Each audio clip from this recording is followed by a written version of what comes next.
Be ready whenever you are. I'll just hand it over Oh, you can say- Well, welcome everybody we're happy to host David and Scott Hello. at the Poetry Playhouse.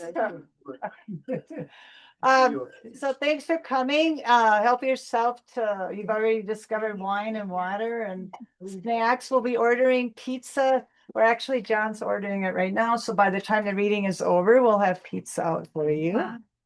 There is a tip jar, but thanks to David and Scott. The pizza is from Gatos Press. Yeah.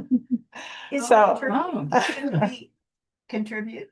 Oh, Yeah, there's a you're tip jar out there. welcome You to can contribute. contribute. There is a tip Yes. jar, but we put it on our credit card. We're not going to be standing in there counting. That's what I'm trying to say. I'll have to bail you out. Every once in a while, Paid by the slice. every once in a while, in our 20 years publishing, every once in a while, a poet will say to me, "What do you do with your profits?" Yeah, right. Like from poetry? We go. We love poetry, but you don't go into publishing it to make money. You go into it for other reasons. Told me that. Good, and we hopefully have enough chairs, just a couple up here, so, Yeah. I am, More chairs and we can bring some more. yeah, and then everything in the Playhouse, for those who have not been here before, is for sale, so we have books for sale. David has the anthologies for sale, after, if you want one, and you don't have one. We'd love to have you have one. Pay David directly, or I also have a credit card machine too. We're going to do the collection. This one for $20 flat because it's easier. We have two of our previous books in there, one for $5 and one for $10. But you can come up and look at the books, and if you're interested, we'll tell you what you owe. Great. And go ahead. And my laptop is up here. I'm recording this, so there's no audience, but when we're done, I will put it on our YouTube channel, and it'll be on poetryplayhouse.com on the link. If you go to the event on the calendar, the link will be there, so it'll be up in a couple of days, and you can watch it or share it. And I think that's it for me. I'll let you I'm assuming we're reading from the order. We're gonna read from the order here. So if you're up here, you could stand up here, read from the book. If you just kind of look in the screen, if you're in the screen, you're fine. That's You're good. good. All right. It'll catch me in profile. All right. All right. So yeah, I know who all's here now. A couple of you I had not met before. I'm David Meischen, and back here is Scott Wiggerman. We are the Gatos. We've been doing this for a little over 20 years. This is the 6th installment in our series that we're calling Poetry of the Southwestern United States.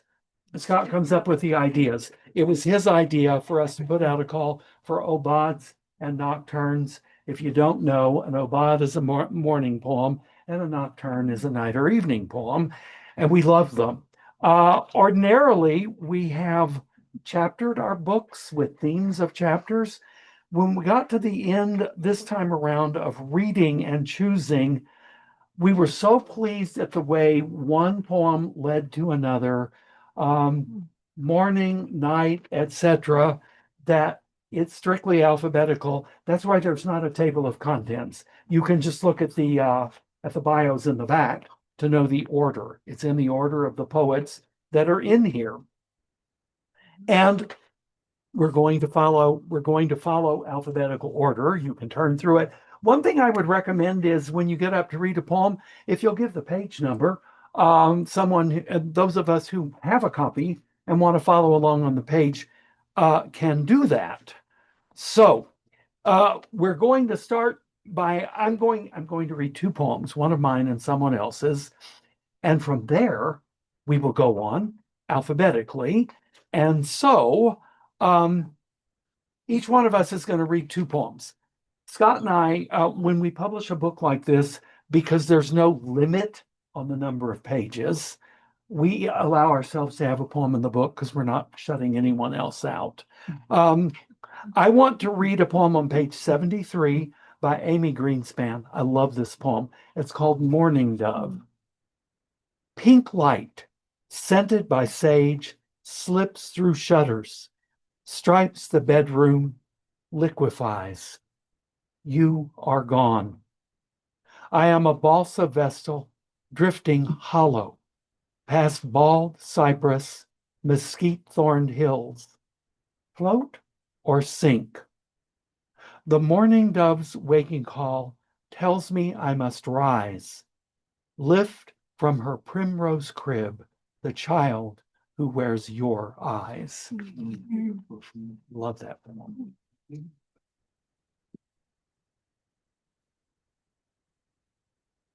Sorry about me fumbling. And mine, by David Meischen, is on page 118. I've managed to get to Chaco Canyon once. This is called Gallo Campground, September 8th. Dusk has darkened canyon walls.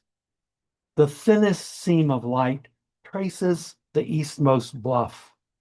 Nothing more than a mild glow, ivoried slip of sky, gently arcing, edgeless petal unfolding into a perfect full moon, bathing Chaco Canyon's wide expanse in gleam and shadow.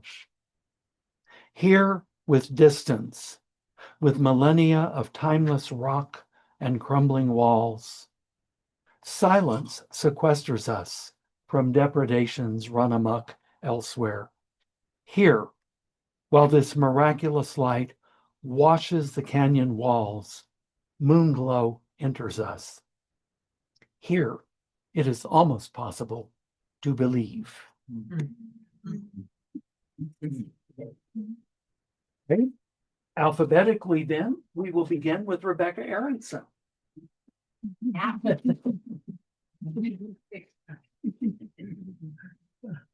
Thanks. All right. It's always so lovely to be here in this gorgeous place. Beautiful here. I had two poems in the book, so I'm gonna start by reading one by someone else, Sheila Black, who I don't know, but I loved her poem Wintering. San Antonio poet. Ah, okay. In my room overlooking the treetops, I see the cardinal and his smaller mate moving over leafless branches. It wasn't for you I wanted to burn down my life, but the idea of you, like a stick of incense giving up its vanilla, its patchouli, freezing something not meant to be frozen. Minor blue-violet summer dusk. Outside, a tree of heaven tilts skyward, its acrid, awkward blossoms. Below the soil, a monster of interconnected roots. To hold what is fleeting next to what will last, or what refuses to be destroyed. Tree of heaven, also known as knotweed, able to spring back from the slightest live stalk. I don't know what to make of such survival. When young, it was easy to see pain as merely a means of pushing through, to believe in abundance. I had a memory the other day of the dusty vaulted ceiling of the narrow church we used to visit, named for San Isidro, patron saint of farmers, rain prayers. Being a gardener, he knows death to his fingertips, the practice of planting, seeing nothing flower. And yet, tonight, two small red birds lift off from the bare branches of the dying laurel, follow each other all through the morning. So that's Sheila Black. Thought it was lovely. It is. It is. And now mine, and I'm sorry I didn't tell you what page that was. Too late now, but was it was 23. And mine is Night Bloomer on page 12. In Chagall's paintings, horses bloom from chimneys, crow's wings petal into a lady's hat, a bride dances on air, and somehow klezmer music buzzes from the frames. That is, I feel something mournful in the celebratory, the night opening like a mouth to release peonies and roosters. This year again, a plague of moths reincarnates, papers the doors and windows with flurry, the smell of wings singeing against bulbs, a carpet of spent thoraxes. frightening and a little bit beautiful, this abundance, this rush hour confluence on windshields, moths gushing through the smallest openings. Excuse me. And I swallowed a moth. An invasion of breathing.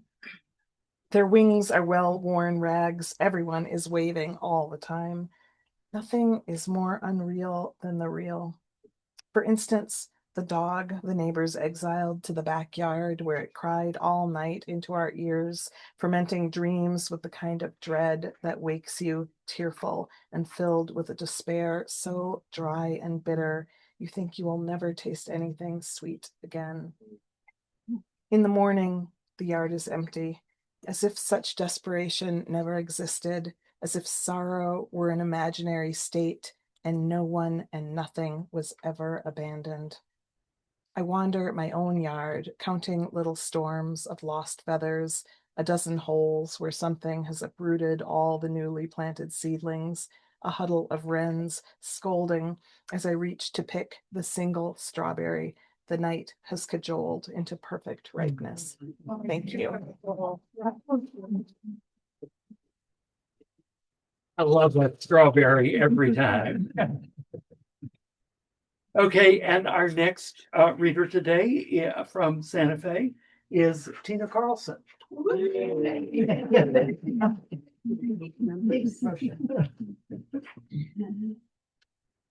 This is so awesome. And seeing the mountains through there. You can see them from both sides. Thank you for hosting this beautiful, what is it? 34, well, you have a bunch. 34 and 36 maybe.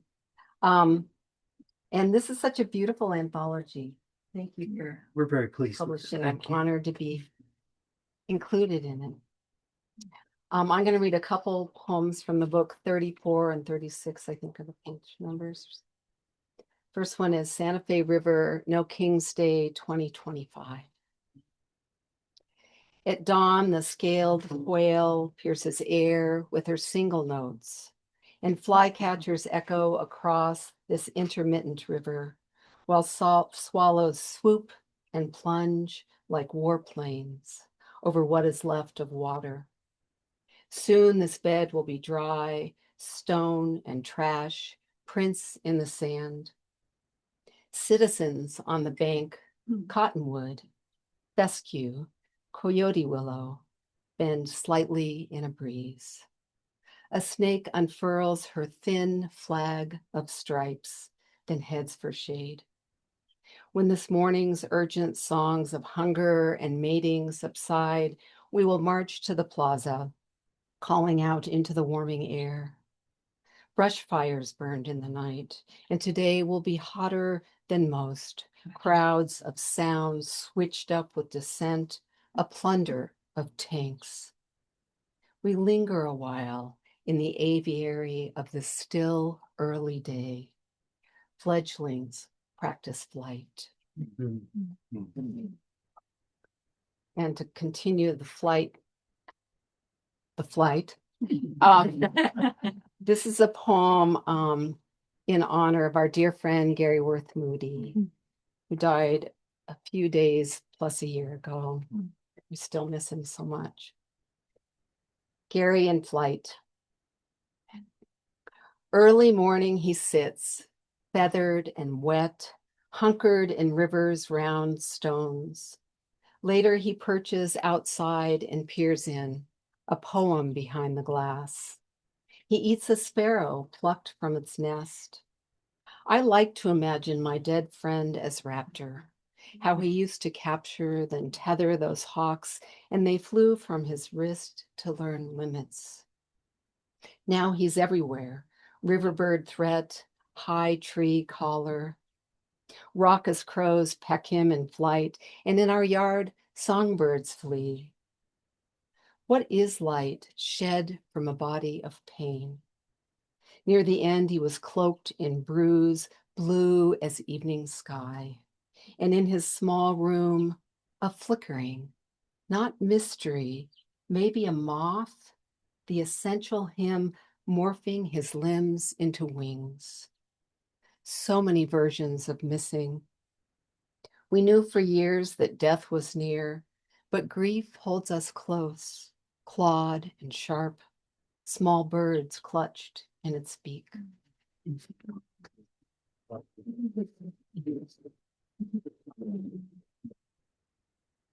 Scott and I chose Gary for the dedication page.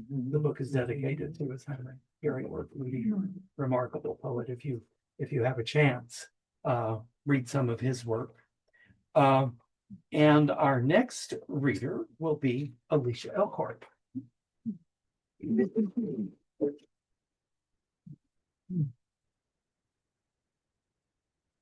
A little short for this thing. That's fine. You're showing.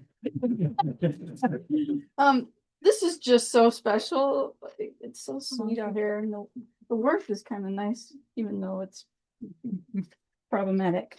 So I'm gonna read one poem from Carol D. Garrow Murphy. I read this poem, and it's about how animals become so important to us and how we feel this interconnectedness. And I did have an experience with a cat that I have, and I felt like, and I don't remember if it was a dream or a waking dream, but I felt like the mother of the cat showed up.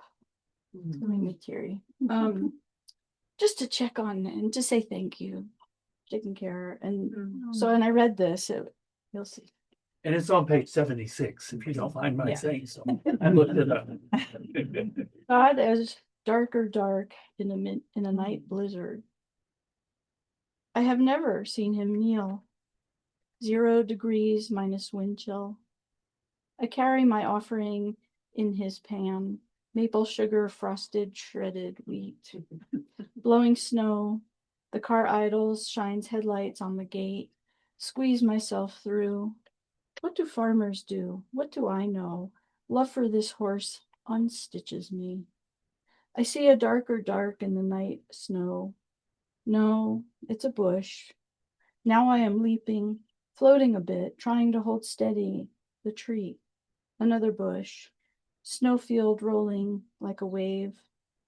He will be a darker dark in the blizzard. I dreamed his mother came to me, a white spirit horse, Grula, and she said, "Take care of my son." In the dream, I told David about it, and I spoke. I cried. I thought I had been called for the Mustang people. I loved one horse. I lay my hands on his scars. I heard him nicker when I was not there. He showed me time and earth move like music when we stood still.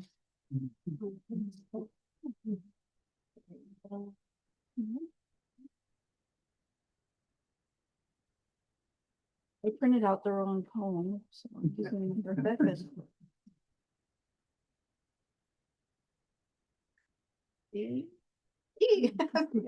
Page 55.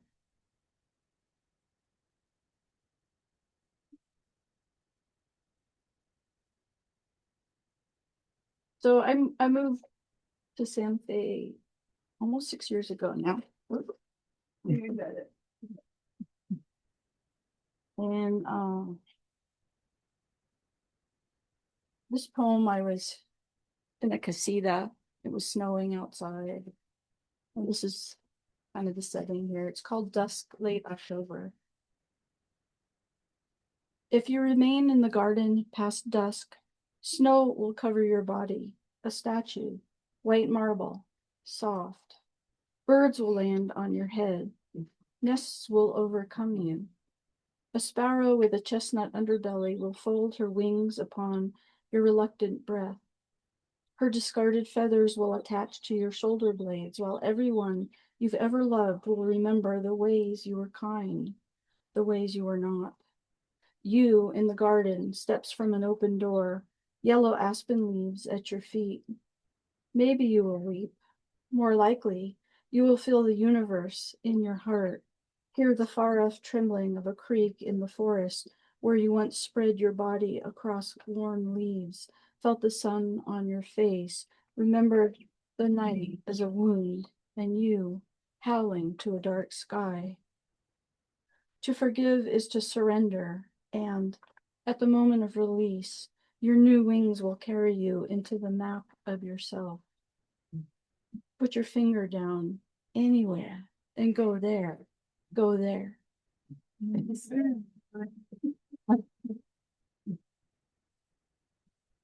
One of the things we appreciate about the printed page and what you can do with poetry, this is that poem Alicia read, and that second part of it, part of the meaning there for me is the way she spaces those words on the page for us. It's wonderful to look at that.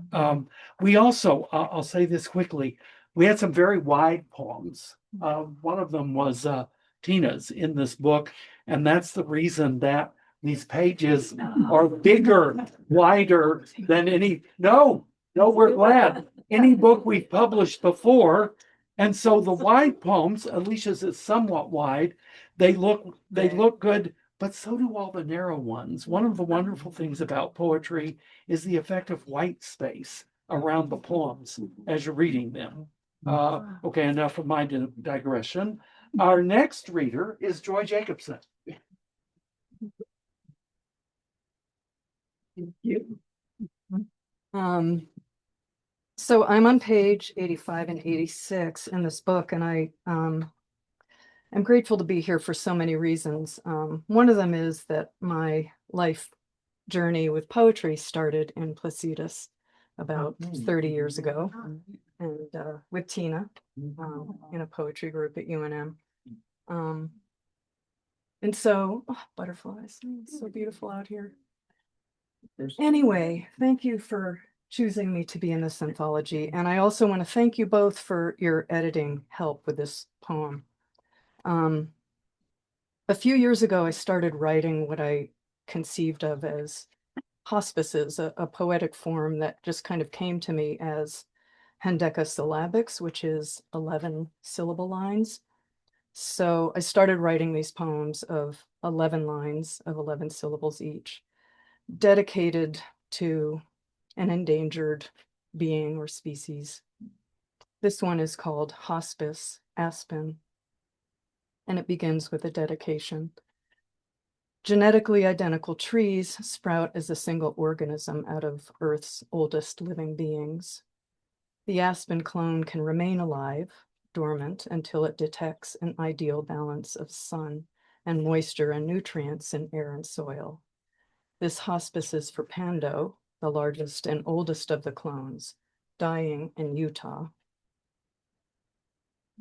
In all this time, we were here, drought resistors. I've waited too for a savior, a poem to love the trees with. All the sunrise of our minds, breaking as waking into pure announcement. No hard feelings, you told me. When I came back, I thought, if I made myself small, that might work. If I could let myself be apprehended as the mud in my heart, tarantula egg, a brutal blue. Clarity invites the dull hill to appear shining, wrapped with bandages. Your bluebird, red-naped sapsucker, tree swallow.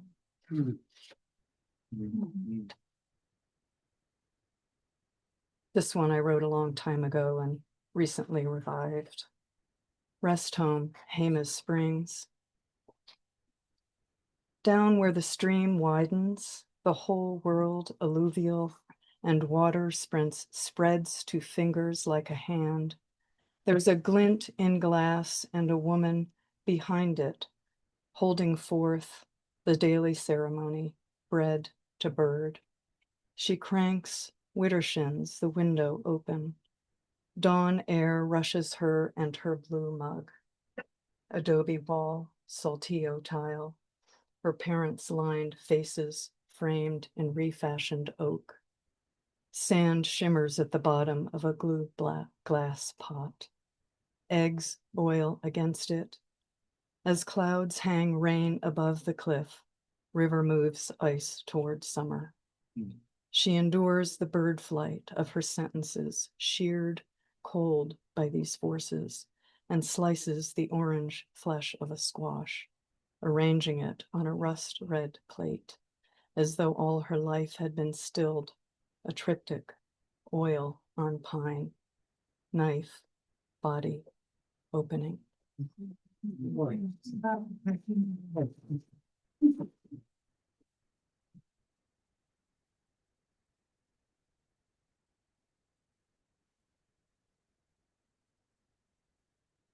Okay, excuse me while I notice my mistake in the alphabet.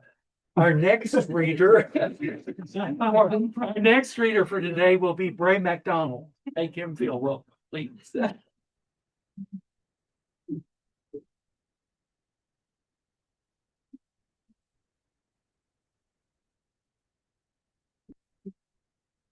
Hi. It's good to see faces that go with these poems. It's when you read them, it's like a lot of readers. You read a poem and you think, man, I'd like to be friends with that guy. Because so many of these poems are good. David Scott's a great book, and it's a pretty book. I mean, it's nice. And it's unique. It's a different size. It doesn't fit anywhere in any of my bookcases. But I've been in New Mexico for 5 years now, and I've been writing New Mexico poems, and I have a book now. And one of the poems is the one that David and Scott selected for this anthology. Most of the poems are about places I've visited and how I've felt going to these places. And it's kind of unique because I'm not a native. And I guess one thing a lot of the people get out of my poems is it's a little bit totally different point of view. And you just jumping into this historical, cultural mixture of everything. And but I love it. Curious, how many people in here are not native of New Mexico?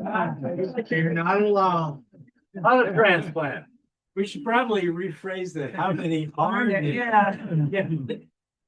Well, I know a couple of years ago, my wife and I went rafting on the Snake River in Wyoming, and we were talking about the state and this and that. And we asked him where he was from, and he told us, I think he was from Buffalo. And anyway, I said, well, how many really native people do you meet around here? And he says, there's rumor of them. I love that. So anyway, this one. And the final poem in the book that I put together has just been published by Sky Island Journal, if you're familiar with it. That's very cool. Yeah, and they gave me an embarrassing review of the poem. So, but if you want to read it, go to Sky Island Journey. It's on there. But this is Camping on Navajo Lake. And if you're like me, I do most of my writing late at night, early in the morning. That's when it's quiet, and my mind's kind of clear. And camping, I've always written while camping. It's just a great thing to do. The wind bruised the air blue, and the moon was not yet up to where in the sky it could make a difference to an observer trying to penetrate the dark. Night chills communicate a cryptic cacophony, and it chills to the bone's marrow. A clamorous equation piercing the ear to leave the mind open to its exclamations, but closed to their meaning.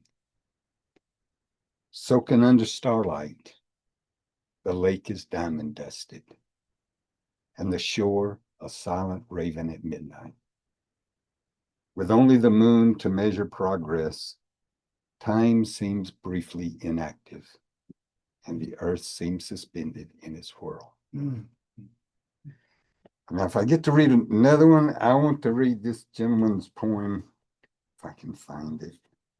You remember the name? Horse, there's a horse. Oh, it's Wallace, Ron Wallace. Ron Wallace, Yeah, look for the W. I know he's the one who wrote the horse poem. I love this poem. If you read it. He's an amazing poet. I'm glad you chose it. Somewhere there's a horse. The old man was sitting alone at the bar, his back to me, at a Denny's restaurant in Raton, New Mexico. Tourists headed north from Colorado coming in for breakfast paid him no more notice than the pinyon pines they'd just driven past.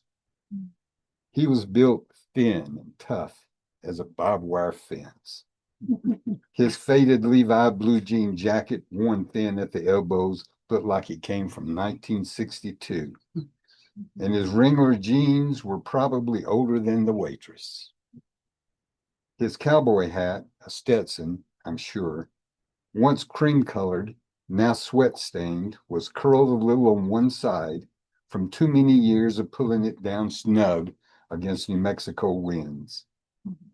I noticed the slight grimace when he wavered for just a second as he stepped down from his stool, seeking balance on the worn heels of his scuffed boots. "Are you okay?" the young waitress asked with true concern. He nodded, just a little dizzy spell. But as he turned and placed a $20 bill down on the bar, I saw the look, the silent pleading in his fading gray eyes. No, not here. Not in a goddamn Denny's. He placed one foot slowly ahead of the next, just like a cowboy is supposed to do. And he stepped out into the cool Sangria de Cristo mountain air, where somewhere I know there was a horse. That's so nice. That's wonderful. And there's the wild horses here in Placitas. Mustang. Oh, Our next reader comes to us from well, I would say Texas, but by way of Raton. Our house guest for the weekend, and that is Karla K. Morton. And here she is. You gotta look back for me. Oh, right. Thank you so much. I love these kind of gatherings. I just feel so enriched, just to hear this whole bird song of poetry going on. It stays with me for days. So I learn something new every time I come to one of these. Page 127 in your hymnals here.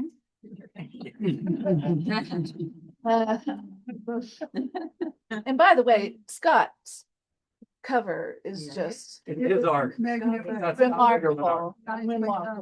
Yeah, My friends. I know. He gave me a tour of all of his work on the walls of their house. It's just remarkable. So beautiful book. We've been having a party for 3 people at our house. We love having Carla's company. Yeah, that crazy woman from Raton. Okay. The first one Great Love. I wrote this in Red River. Has anyone been to Red River? Oh, yeah. It's beautiful. Yeah, it's lovely. I have drawn the curtains on this little beating heart of a cabin, soaked in silence in the double slipper clawed tub, communed with the orange tongue in the arched mouth of the fireplace. Outside, the river is endless. Stunning stars tiptoe around the moon. And somewhere in that black pearl of night is you. Little love poem. And then the next page.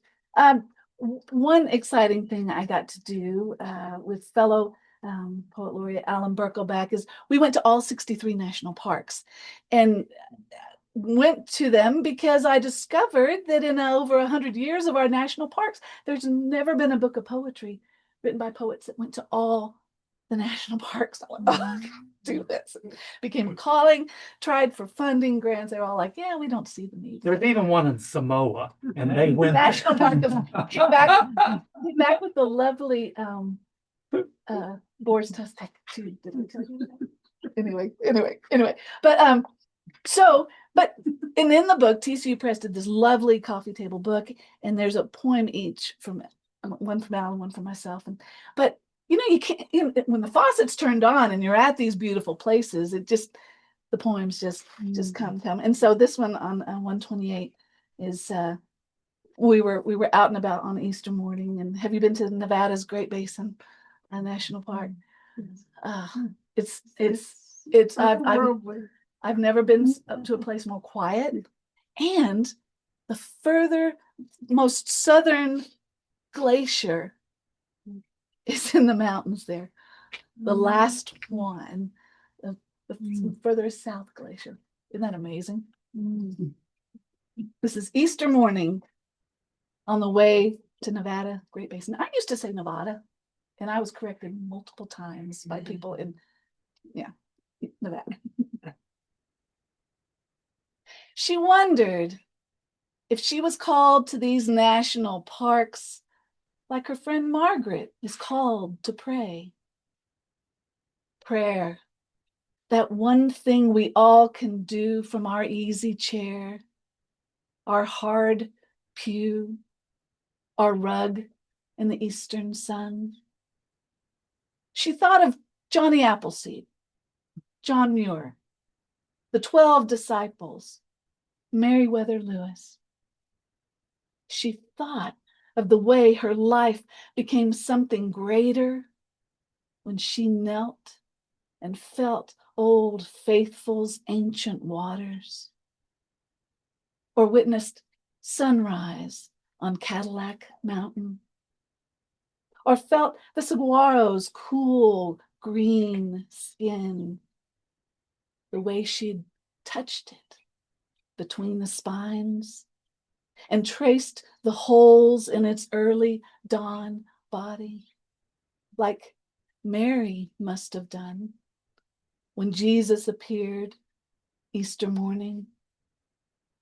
She remembered peering into the round wound of the cactus, the tiny flutter of the bird taking sanctuary, the way she knew every feather on its head was counted.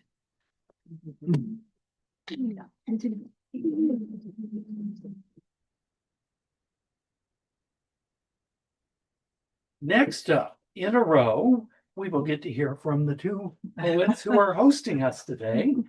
Jules Nyquist first of those two. And thank you for having us. It's a pleasure. Wonderful to be out here. It's delightful. And I just say this book is gorgeous. I just love what you're doing for your press. Thanks. I'm going to read the two poems that I have in here. John, if you want to take some photos, I'm gonna take I already photos have. of everybody. Dare. I'm not taking. Yeah. I've been taking. And we'll share. So this one is called Cusp. And this is the dark part, or the dark part of the book.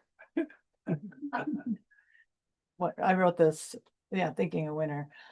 That point where the stonework reaches the ceiling defines the tangent of the hacienda fireplace at dusk. A crescent of guests on Dia de los Muertos gathers around the hearth, the architecture of an arch. The living descendants feed the fire with their chatter, offering sheets of words to leave invisible ink in their mouths. Paper-thin talk of orders left behind ignite last testaments in a quiet cauldron of siege. Flames fill the room with shadows that soften the war stories. The alcohol amplifies the voices as flames cackle and spit. Tallow candles drip their wax into pools of grief. In the kitchen, the blue pilot light of the stove burns to sustain the holy. Volatile flames sputter as oxygen leaves the room. Embedded wicks are drawn down, cupping the throbbing earth. Outside, the frost on the dirt is a sealing wax, a letter of truce. A comet shoots across the sky as if it could rewrite everything. And this is the late poem called Sweet Pea. At daybreak, she wanders through sweet peas growing wild by the Jemez River. She eats the pods, ignores those who say these vines are weeds. What do they know about the vigorous elegance that fills her mouth?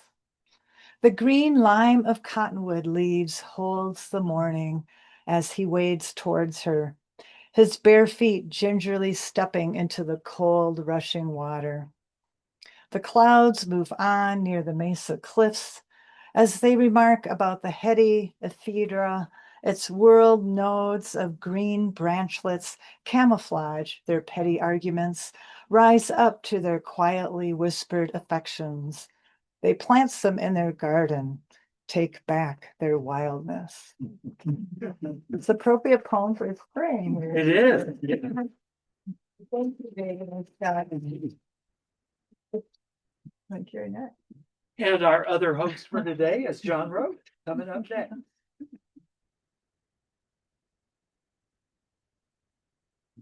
Thank you, Dave and Scott, for this beautiful, beautiful book. And it's our honor to have one of the readings here. So mine's on page 151.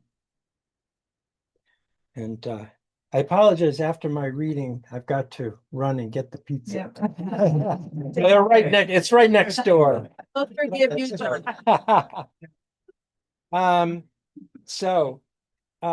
This one's called Dawn Patrol. A single hot air balloon glides gently at daybreak above the Bosque's cottonwoods, low enough to see a motionless canoe in the river. The Rio Grande runs north to south in New Mexico, so crossing it does not lead to freedom or opportunity, only the momentary joy of this perfect autumn morning, suspended between heaven and earth in an envelope of stillness and a peace you'd swear encompassed the globe. Be sure so. And I'm going to read one from John Macker, if I can find it here. About page 100 is where he is. I know he's got one on 101. Should have marked it. Getting close here. John's taught classes here. Yeah. Yeah. Okay, it's on page 104. You were correct. Close. It's called Humorless Lawman. Last night, a great horned owl declared its ulterior presence for a couple of hours, hooting through our loneliness. A large white shadow on a bare tree branch high above us a few nights before solstice, bringer of winter. I projected onto him the gravity of our situation, as if owl alone kept the medicine. All the voles and whiptails that would debouch onto the midnight ground now scampered for cover. Owl's eyes froze on our addled dogs. Aloof to our alarms and excursions, it's not as if he sought succor in the simple wisdom of the tree or the hunger of the moon. My breathing fused me to his air, and for a brief time it was his world, and to inhabit it was to breathe freely. Unlike me, he rues nothing, enhances everything, the Hopi consider owl the humorless lawman, keeping an eye on the koshari clowns. Even the dark is slightly phobic and loses track of death in his presence. Shadows warp. Could there be real peace without owls or cranes or swallows winging across the sky?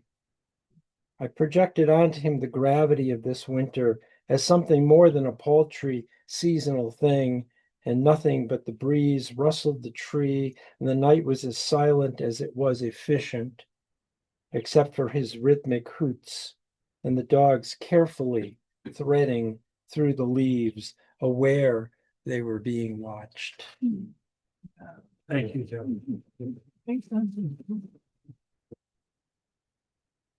Joining us up next is Barbara Rockman.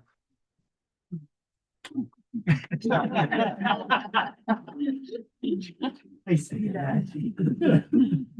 This is so lovely. I mean, who gets to go to a poetry reading in such an amazing space with Yes. birds and Give birds as your audience. oh, it's so wonderful. Thank you. And thank you for this beautiful book. It Thank you really for is. being in it. So I'm gonna cool things down here a little bit with a poem about snow. This is on 152. Disturbed Pastoral. Disturbed pastoral begins with rose light we sleep through, wake to seamlessness, white cloth settled as if readying a summer feast. But it is not summer, nor is there food to feed the length of a trestle table. By feed, I mean we are hungry. Snow, its own miracle of manna.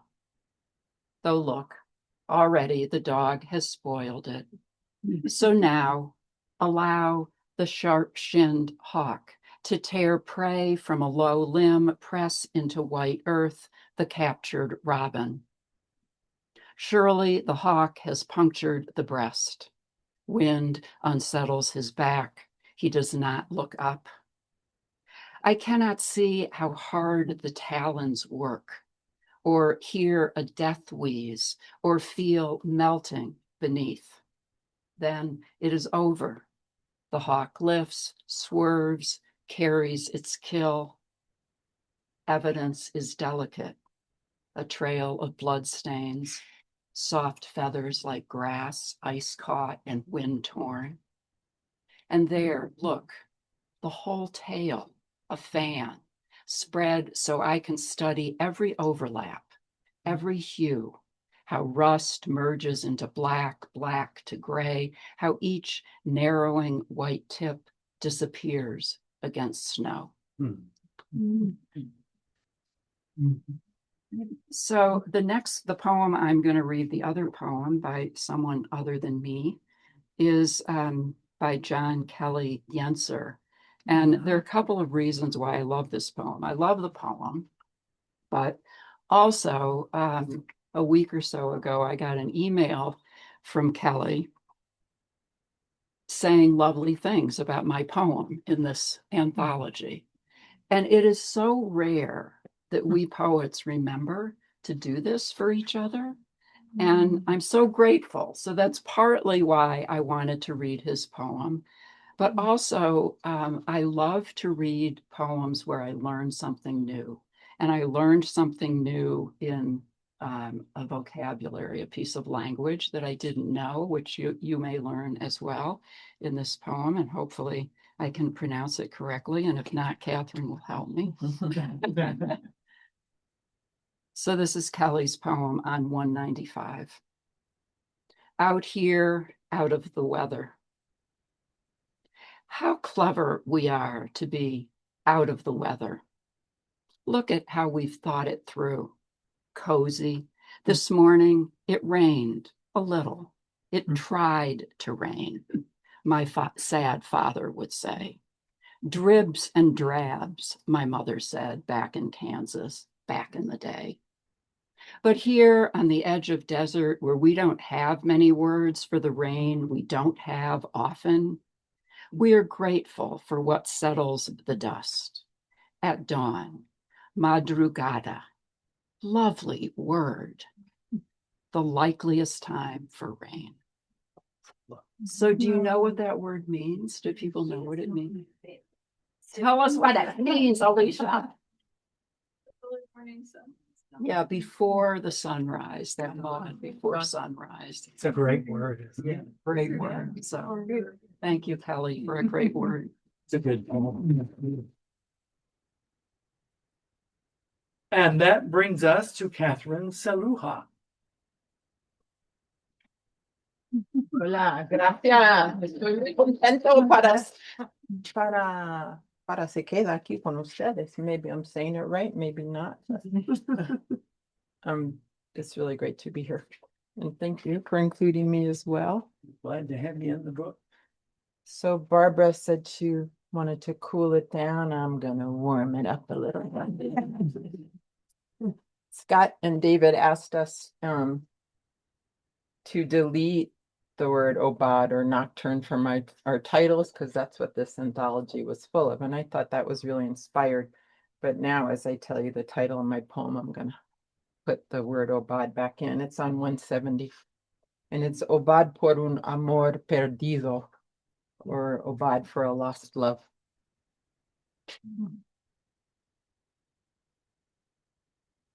Your breath, my breath, autumn sharp and clear, sunflowers stunted this year, no full-faced glory. A map of mouse bones at our feet, and I tell you, I only want time. Barter my place in line. Polish the crystal ball. Our answer, not so certain. Your skin, my skin, urge to possess, pull my body from stone. Is courage simply the willingness to return? Kestrels clutter the treetops, cottonwoods gossip, too late for another harvest. The waning gibbous taunts me all night. There may never be another song. Oh. Wow. That's a good one. Thank you. All right, and I'm reading my book's partner on the facing page. He's an Oklahoma. On 171, Audell or Odell? How do you say it? Audell. Audell Shelburne. It's Audell Shelburne. But they really go together. Curtain call. The sun, moon, and sky danced tonight. You will have to take my word for it, since my phone fails as a camera in low light.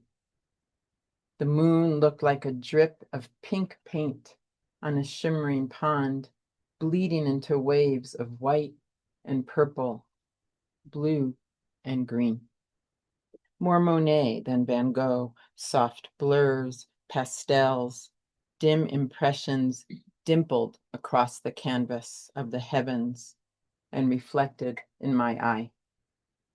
Then, at that last moment, the sun broke as it touched the tips of yucca on the brim of the horizon, blistered spikes making one final fling skyward, stoking fires in the clouds until black fell like a curtain blanking the sky. The dog and I hobbled home. I love that last one. I know. The best. Muchísimas gracias. So, just for a moment there, I'm really glad Katherine read hers and the one on the facing page.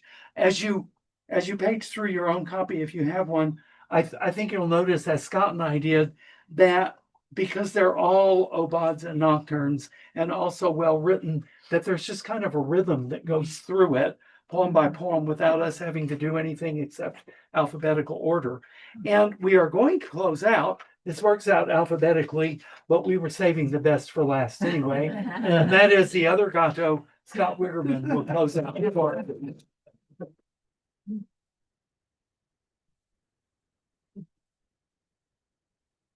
Okay. I appreciate David taking charge here and running the whole show. I wasn't expecting that, but that's okay. Especially since he taught a class all morning long. So, he was already in leadership mode. So let him go with it. He thrives off company. I didn't even think that I was supposed to pass this along, but here we are. Okay. All right. I'm going to read my poem to start with. It's on page 188. And it's poem about something a lot of you probably know about, getting older.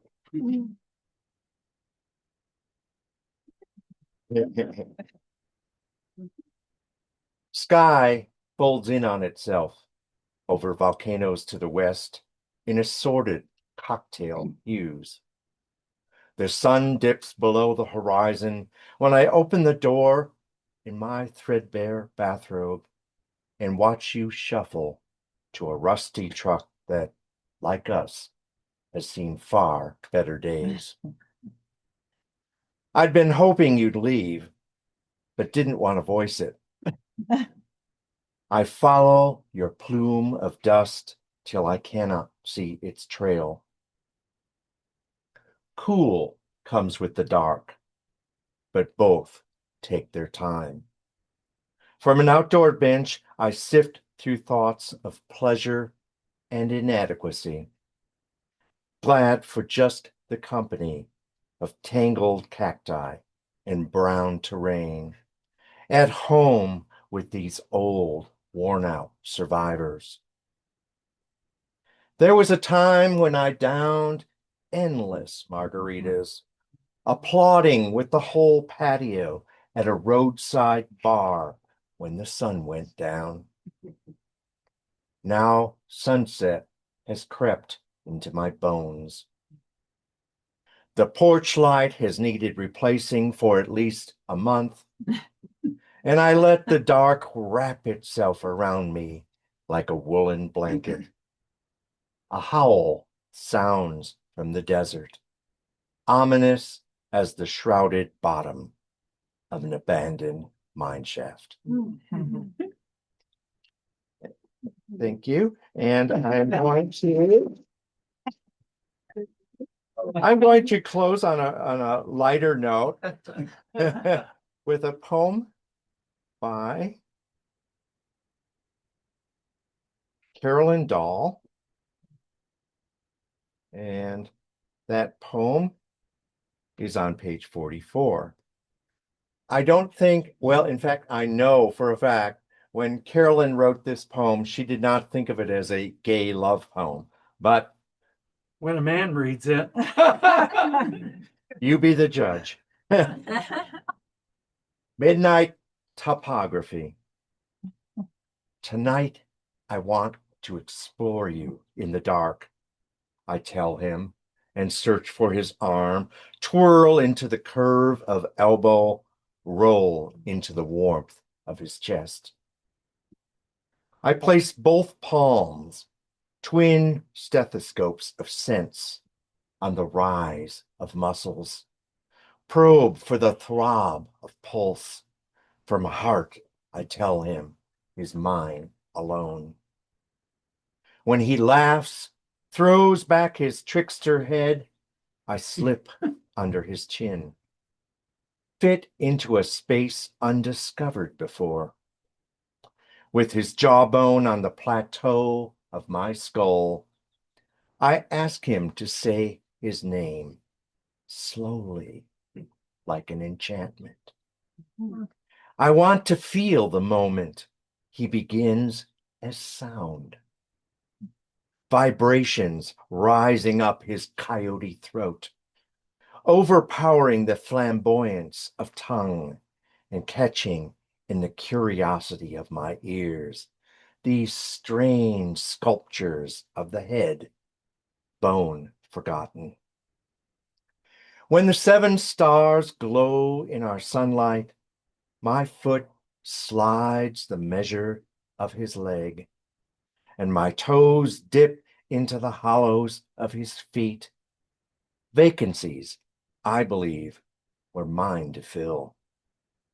Connected like pinions in the dark, my arm traces the hard architecture of hips as I brush his lips, taste the wine from the bottle I had saved when I thought I knew everything about him, that he was a geography of unchangeable points in a mapped future no morning light could ever rearrange. Yeah. Thank everyone so much for coming out here today. I hope we didn't go too long. The idea was to keep it brief so that you could enjoy this beautiful day. We weren't expecting it to be quite this hot, but do stick around. If you are interested in getting, as Karla is, signatures from any of the poets that you've heard read today in their book, you're welcome to look them around. This is actually Karla's book. She might want it. And let's hear an applause again for all the poets who read today, because they did a fabulous job. And for Jules and John and Poetry Playhouse too. John will be back with Momentarily. There will be pizza momentarily. There are drinks and other kinds of things here. And we've got books for sale. There are books, Poetry Playhouse books for sale. Ask David for prices because I don't know them. 20, I guess. Yeah, anyway. Lovely to have you here. Let's all visit with each other and have pizza. Yeah, it can be out, in, whatever you like. And my labyrinth is back there if you are He's back. curious about it. Good timing. I'm not it, yeah. All right. I'm gonna race over there and get first in line to the pizza. And the art, I'm gonna their label with whatever, there's wine or. Thank you so much for having us out. Such a beautiful place, and it's really interesting. Yeah, I was going to say, it seems way windier over here than it was over there. This feels great. If only I'm facing now.